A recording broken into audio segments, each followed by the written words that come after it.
ಸ್ಯಾಂಡಲ್ವುಡ್ನ ತಾರಾ ಜೋಡಿ ನಟ ವಸಿಷ್ಠ ಸಿಂಹ ಹಾಗೂ ನಟಿ ಹರಿಪ್ರಿಯಾ ಅವರ ಮುದ್ದಾದ ಪುತ್ರನ ನಾಮಕರಣ ಕೃಷ್ಣ ಜನ್ಮಾಷ್ಟಮಿಯಂದೇ ನೆರವೇರಿದೆ.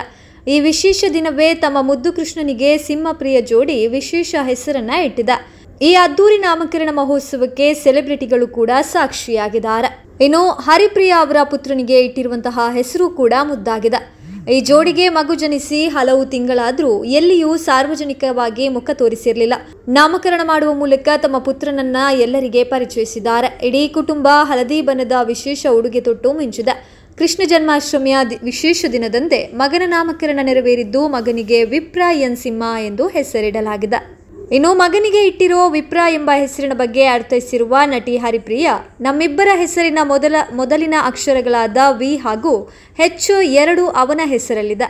ಹಾಗಾಗಿ ಅರ್ಥಪೂರ್ಣ ಹಾಗೂ ವಿಭಿನ್ನವಾದ ಹೆಸರಿಡಬೇಕು ಎಂದು ನಾವು ಮೊದಲಿನಿಂದಲೇ ಪ್ಲಾನ್ ಮಾಡಿದ್ದೆವು. ಮಗ ಬೆಳೆದು ದೊಡ್ಡವನಾದ ಮೇಲೆ ಯಾಕೆ ಇಂತಹ ಹೆಸರಿಟ್ಟದ್ದು ಎಂದು ಕೇಳಬಾರದು. ಹಾಗಾಗಿ ಈ ಹೆಸರನ್ನ ಇಟ್ಟಿದ್ದೇವೆ ಎಂದಿದ್ದಾರೆ.